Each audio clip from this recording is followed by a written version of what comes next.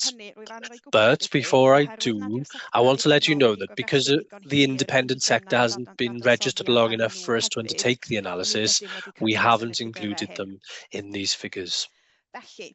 So, what we have here is an analysis of the throughput of registrants.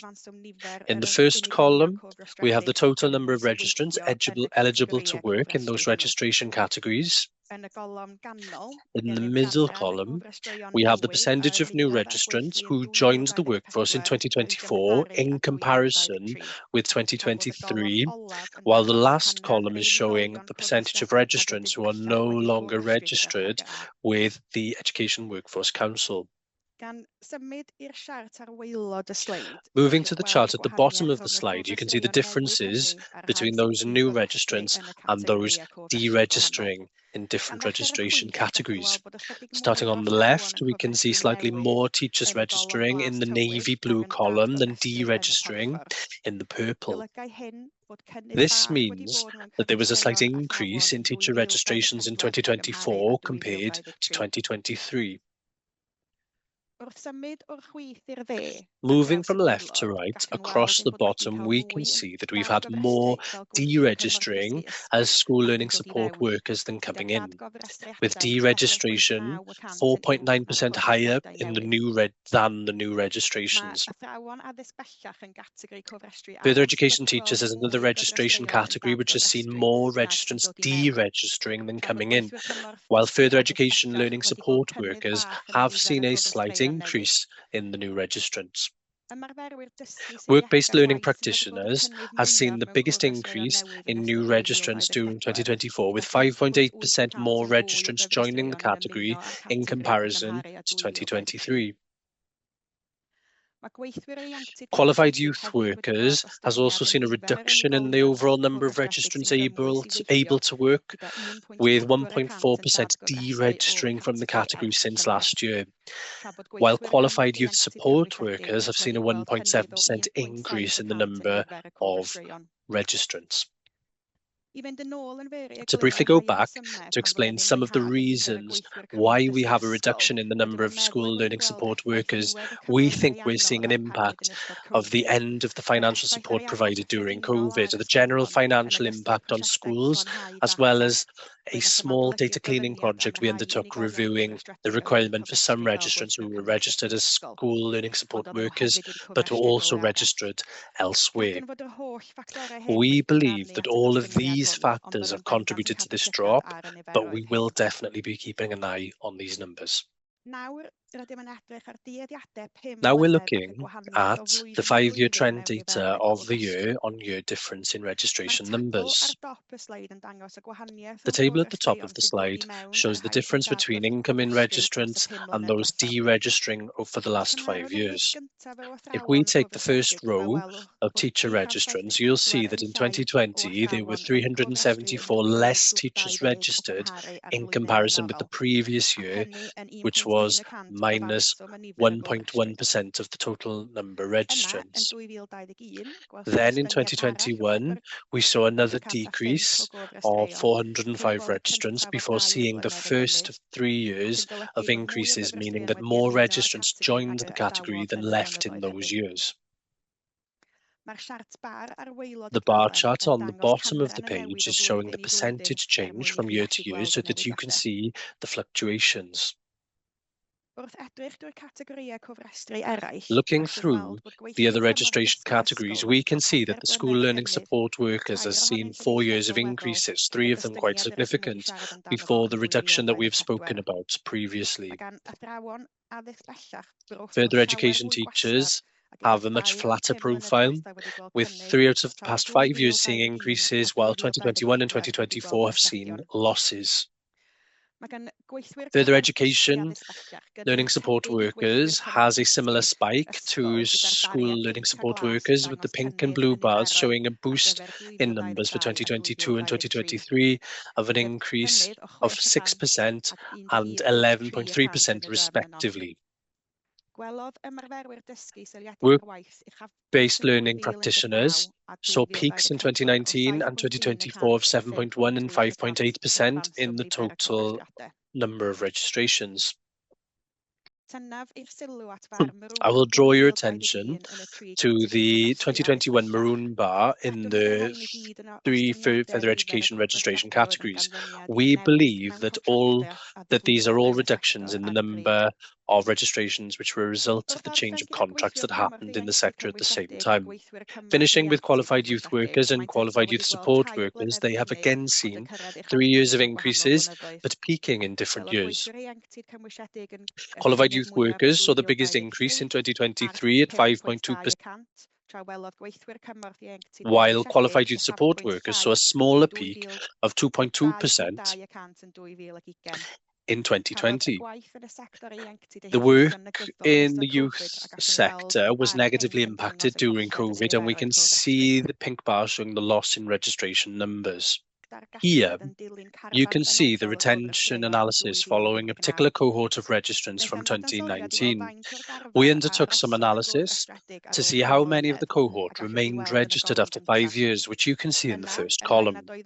Then, those who were no longer registered with the Education Workforce Council after 5 years in the middle column, and then those of the cohort which had changed registration category in the same time frame. In the chart at the bottom of the slide, we can see the percentages of those remaining registered in the blue bar, those deregistering shown in the maroon bar, and the pink showing the percentages of those changing their registration category. After 5 years, we can see that 76% of teachers who were registered in 2019 have remained registered in 2024. 22.3% of them have deregistered, and 1.6% of them have changed registration category. School learning support workers have seen a more significant drop in registrants, with 53.2% of the 2019 cohort remaining registered, while 39.3% of them have deregistered. School learning support workers have seen the biggest percentage of registrants change categories, but this is connected to a data cleaning project that we undertook in 2023. Further education teachers have the second largest percentage of registrants who have remained registered at 59.9%. 4.9% were not registered after 5 years, and 5.2% have changed their registration category.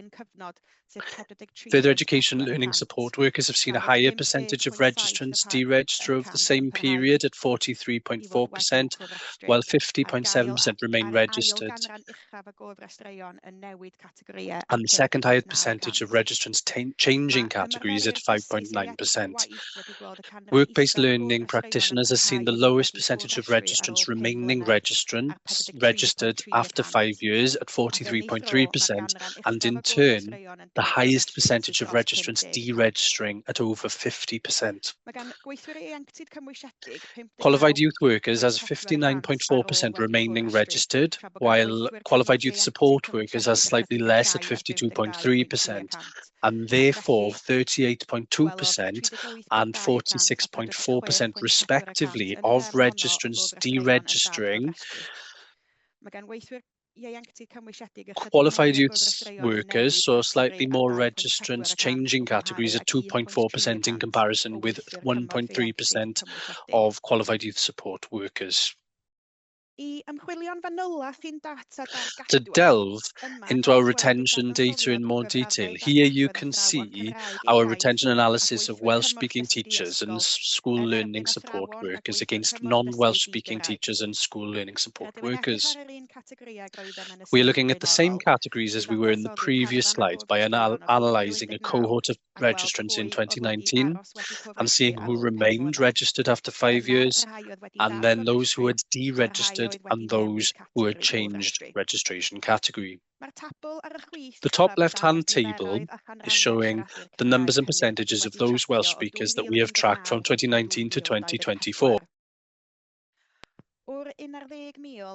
Of the 11,936 Welsh-speaking teachers who were registered in March 2019, 79% of them continue to be registered with the Education Workforce Council. 19.9% had deregistered, and only 1% had changed registration category. Moving to the right, we can now see the same 2019 cohort, but tracking non-Welsh speaking school teachers.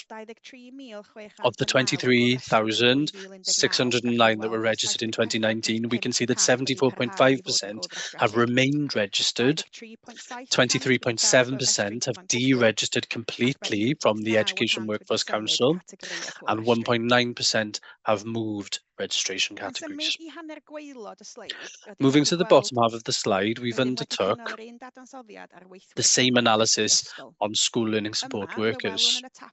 Here we can see in the left-hand table that 54% of Welsh-speaking school learning support workers have remained registered after 5 years, while 33.2% have deregistered and 12.8% have changed categories. Then on the right-hand side, we can see the figures for non-Welsh speaking school learning support workers. Here, 53% have remained registered, 40.8% have deregistered, and 6.3% have registered in another category. The reason for the high percentages of those registering in another category is due to the data cleaning project that we ran last year, where we contacted about 3,000 registrants who were registered as both teacher and school learning support workers and asked if they needed to be registered in both categories. Due to this, we saw a lot of school learning support workers amending their registration. So to summarise, when we compare the Welsh-speaking teachers and the non-Welsh-speaking teachers, we can see that a higher percentage of those Welsh-speaking teachers are remaining registered over the same period of time. This in turn means that more non-Welsh-speaking teachers are changing registration category as well as completely deregistering from the workforce. The differences aren't as pronounced as they are for teachers, but comparing the two groups, we are seeing slightly more Welsh-speaking school learning support workers remaining registered than non-Welsh school learning support workers. Moving away now from retention, but staying with Welsh language ability, we can see here the number of supply teachers and supply school learning support workers broken down by their ability to speak Welsh fluently or fairly fluently. The top table of supply teachers corresponds with the chart on the left, while the bottom table of supply school learning support workers corresponds with the chart on the right. Let's take supply teachers first. Here you can see the year-on-year trend of the number of supply teachers and their ability to speak Welsh. The first row shows the number of supply teachers who declare themselves as fluent or fairly fluent Welsh speakers. The second row are those who do not declare themselves as fluent or fairly fluent Welsh speakers, which we have noted here as non-Welsh, followed by those who have not declared either way, and the total number of supply teachers each year. So, in 2020, of all of those registered as supply teachers, 27.9% were Welsh speakers. However, if we follow the row along to 2024, we can see that there has been a steady reduction of 2.8% by 2024, and 25.1% of supply teachers are declaring themselves as Welsh speakers. As a result, we have also seen the steady increase of non-Welsh speaking supply teachers over the same period. One thing I will draw your attention to here is the very low number of unknowns, which means that we have a very complete data set to undertake our analysis on. Now to look at supply school learning support workers, where we are seeing a very similar trend with an overall reduction in the percentage of Welsh speakers, reducing from 17% to 16.8% in a period of 5 years. The numbers of non-Welsh speaking supply school learning support workers mirrors that of supply teachers and shows a year-on-year increase going from 77.6% to 82.4% and an increase of 4.8% in 5 years.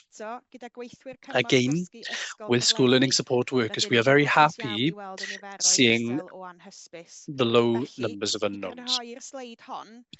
Therefore, to summarise this slide, we can see that 25.1% or a quarter of supply teachers are fluent and fairly fluent Welsh speakers, while 16.8% or 1/6 of supply schooling support workers are. 2024 is the first year we've been able to report on the independent categories since their registration in 2023, and we've grouped them here. The table across the top of the page gives you the total number registered in each category and going from left to right, and they are independent school teacher, independent school learning support worker, independent special post-16 teacher, and independent special post-16 learning support worker. This will provide you a bit more context as the charts are showing percentages. The top chart shows the gender splits in all 4 categories, and right away we are seeing that the gender split for independent school teachers on the left-hand side of the chart is different to that of school teachers. If you can remember back, school teachers have consistently been reporting around 75% female and 25% male. Here, we have a lower female percentage at 64.9% and a higher male percentage of 35.1%. School learning support workers have consistently reported around 85% female and 15% male, while independent school learning support workers are seeing higher percentages of males at 27%. Independent special post-16 teachers are reporting 73.8% are female and 26.2% are male, whereas further education teachers normally record around 60% female and 40% male. Independent special post-16 learning support workers are the only category which is matching up with what we were expecting and is not noting or reporting similar percentages to further education learning support workers at 67.8% female and 31.8% male. With age, however, all the independent categories are showing the same age profile as their equivalent school and further education categories. Independent teachers have the typical bell-shaped profile, with the peak of registrants between 40 and 49 years old. Independent school learning support workers have the same downward gradient, with the peak of registrants being below 30 years old. Independent special post-16 teachers and learning support workers both have their peak between 30 and 39 years, followed by a gradual decline in percentages, with the main difference being in the percentage of under 30-year-olds in the support worker category being much higher. At the bottom of the slide, we can see the breakdown of national identity. In our previous slide showing school, further education and youth sectors, the lowest percentage of Welsh was 45%. Here, the highest is 40.5% by independent special post-16 teachers.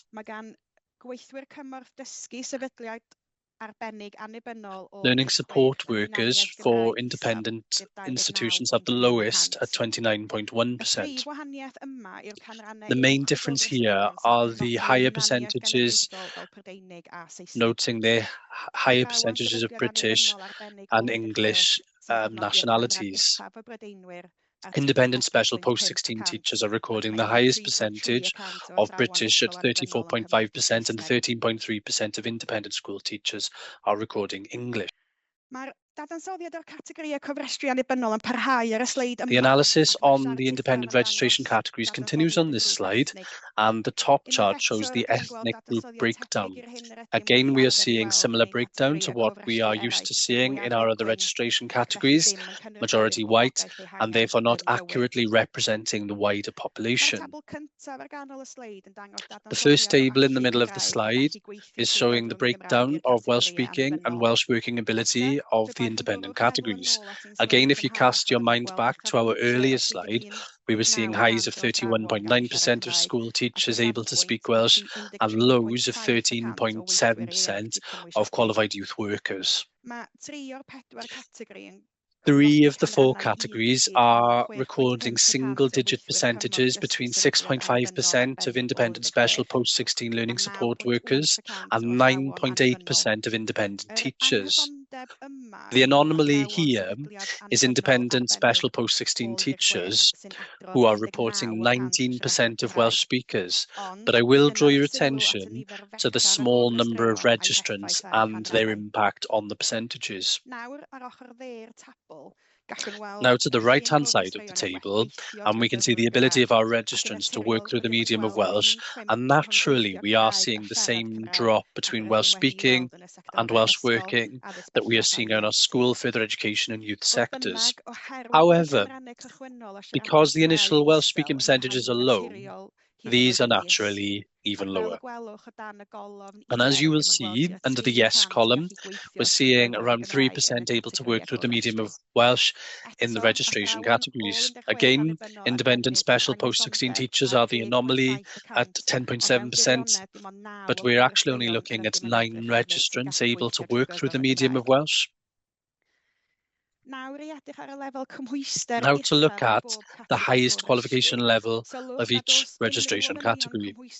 Please note that there are no mandatory qualification requirements for any of the independent registration categories, which is part of why we are reporting high numbers of unknown percentages, which you can see in the first column of the table. But of those, we have recorded their qualifications. We are seeing the following percentages of registrants recording at level 5 or above. Independent school teacher, 60.3%. Independent school learning support worker, 25.5%. Independent special post-16 teacher, 53.6%. And independent special post-16 learning support worker, 19.2%. Moving to the small table at the bottom of the slide, here you can see the percentage of independent teachers who have qualified teacher status against those who don't hold the qualification. Again, there is no mandatory requirement for independent school teachers to hold the qualification, which differs from mainstream school teachers. Please note that we also record this as a completely separate qualification and isn't included in the qualification level table above. But as you can see, there are 60.2% of independent school teachers who do hold qualified teacher status and 39.8% who do not. That's all from my analysis. I'll pass over. You'll be pleased to hear to Hayden for some takeaways. That's the end of the data slide. Thanks very much, David and Nia. We're overrunning slightly, well, quite a bit actually. So my final slide, which had been some takeaways, I won't cover that one. If we could pop it up on the screen just for a second, and that'll be there on the website for you to take a look at instead, okay? But we're going to get straight into some questions and answers. We have rather a lot of questions in. We will wrap up at 12, but we'll take some questions and then we'll answer the remainder and we'll pop them up on the website for you. But I'll do as many as I can, as quickly as I can. So this is one that I'll read out. It's a question from Elizabeth. It's about youth workers and youth support workers. So reference was made in the presentation to a large number of unknown answers. And the question is this due to self-reporting or information coming from HR departments? David, could you answer that one, please? Yeah, and thanks for the question, Liz. The reason we think is due to the bulk registration by the employers when the youth workers and youth support workers came onto the register. So obviously the employers would have provided the information, and then we pick up through sort of various other exercises to try and capture that information. So that would be my answer to your question. Thank you. Thanks, David. Next question is from Morgan. What exactly is meant by ability to work in Welsh? Also, what efforts are being made to improve data for unknown? David, again, please. Diolch, Hayden. So in terms of the ability to work in Welsh, what this means is the ability to complete day-to-day work through the medium of Welsh. We know, for example, that there are many school teachers who consider themselves to be fluent Welsh speakers, but for a variety of reasons, they would not feel comfortable to teach their subjects entirely through the medium of Welsh. And that's why you get a difference between the number of people who say they can speak Welsh and a lower number saying that they're able to work through the medium of Welsh. So that was that one. Do you want me to deal with the data capture as well, Hayden? Yes, please. Thanks, Dave. So, and again, that's a really good question. Really, it builds on from Liz's as well. We do a number of exercises. We did one last year where we try and contact those registrants where we have got gaps in terms of the information that we hold on the register. We'll do that again this year, and also not only that, if we do get any other opportunities where we have any engagement with stakeholders, we often, for example, share things like QR codes, and we'll promote registrants going on to their My EWC to check their records, and that's something that we keep pushing at every opportunity. You can see that there have been quite large reductions in the number of own nuns over the last few years. But obviously, we'd really like to get those down to a much lower level. But thank you for the question. Thanks for the answer, Dave. We've got Lewis's question back, so Nia's going to read that one out and answer that one directly. Thanks, Nia. Okay. Rydym yn deall bod ymarferwyr dysgu We oedolion understand that further education practitioners have joined with the register. Could you update on how many have joined? To answer that, Nia, in English. Okay. So perhaps I'll answer the two things. In terms of the new categories that were added, principals and senior leaders, obviously we haven't got that data from last year because they weren't on the register. We currently have 118 single registrants as principals and senior leaders. So those were people probably who weren't registered in other categories.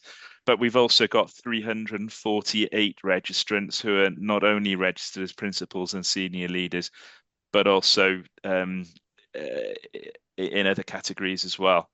And since we're covering the new groups, we've also added 203 community-based adult learning practitioners who are only registered in that group. And we have 231 people who are not only registered in that group, but also in other categories as well. But again, diolch, Lewis, for the question. Thanks, Dave. I will read the next one and answer it as well. This is a question from Anne. Will prison teaching professionals be registered with the EWC in the future? Interesting one that has come up a few times over the years. We understand that there are not any plans from Welsh Government to do so, but as I say, it has come up on occasions, so may come to the fore in due course. The other one that's mentioned very regularly, and again is bubbled up recently because of some things in the press, are private tutors. Any tutors that work through local authorities are required to register with the EWC, but any private tutors, so for example, you may see an ad in the local newsagents, those individuals aren't required to register currently, but we do get asked that one, and that could be one in the future that maybe there's a conversation with government in that regard. Okay, I'll try and take one or two more. So the next one I'll take is from Johan, which I understand has been handed to Nia. So Nia, could you read out Johan's question and answer that one, please, or pass it to David or I? Thank you. A fyddwch chi'n cyhoeddi y ffigurau Will you cymharol publish blynyddol the o ran annual athrawon comparative hyfforddiant figures in terms of teachers Gymraeg? being trained through the Os nad medium of ydych chi'n Welsh? cael neu If cais, you aren't eich going bod to, I gwelwch would yn like dda. to make a request that you would do Ymhellach, so. oes gennych chi ffigurau Furthermore, cychwynnol do you have any a initial oes cychwynnol figures athrawon ar in gyfer terms of eleni initial teacher eto? training for this year? So, mi ydam yn cyhoeddi y ffigurau We bob do blwyddyn ar y publish the gwefan figures annually on our a rydym website. yn And we try to make as much analysis as we can of that. We don't have the figures for 2024 just yet, but we are hoping to have them quite soon. Thanks, Neil. Johan, I'll add to that. We'll contact you. Obviously, we talk regularly, and I'll get in touch with you just to chat further about what we might be able to do for you. So we'll be in touch. Okay, Neil, I'll keep you on the spot there. In batch 2, there was a question from Kerry again in Welsh. If you'd be kind enough to deal with that one, please. Oes unrhyw syniadau ynghylch Are there any ideas in terms of why the number of comprehensive provision teachers are dropping quite a bit, whilst the primaries are remaining quite steady? In terms of numbers, we have seen, as was talked about in the presentation, the comprehensive numbers have fallen. We've got a number of things trying to improve those numbers. Through Welsh Government, providing the incentive payments.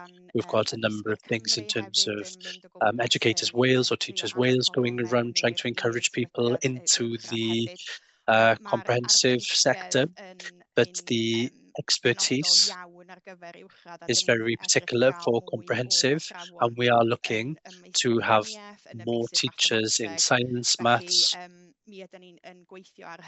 So we are working on that all the time. Thanks, Neil. I'll take one more question, and I think we ought to stop because conscious of your time, this was set for an hour, and then I'll wrap up. But as I say, all the questions we haven't got to, they'll all be on the website and we'll answer those for you. So David, if you could take this one, it was in batch 3, a question from Jenny. Are practitioners able to give a reason for deregistration? So are practitioners able to give it a reason for deregistration? If so, are there any insights, please? Dave? In a very short answer, we don't really know a lot about that, because the bulk deregistration is where employers do bulk registration, and those people who aren't renewed get deregistered. So we won't get much information for that. It is something that we are looking at, but I don't think there's anything, Hayden, that I'd be able to share at this point. But obviously it's a very good question, and we're as interested as the person who's asked the question, I suspect, in knowing a little bit more about those reasons. Thanks, Dave. I'll offer a teaser for this one on the future. What we've just started doing for the first time, those that do deregister, we invite them, no pressure at all, to complete a short survey. It's not quantitative information, it's qualitative, to give us any views as to why they have deregistered and also what they've moved on to. So we've not published that yet. The team is still analysing the first set of data, so hence Dave's cagey answer there, but we'll get that out in the future. But it's early days in terms of responses and intelligence on that. Okay, I will stop because, as I say, time is drifting on. Huge thank you to the speakers today. Huge thank you for coming along again this year. Please get in touch. We often, after this event, have people getting in touch, asking for further data or sharing thoughts. So please do that. And as I say, you'll be able to get the recording on the website in due course. Also get the questions and answers that we didn't get to today as well. So I'm going to draw today to a close. Big thank you to everybody, and see you again next year. Thanks all. Thank you. Bye now. Bye.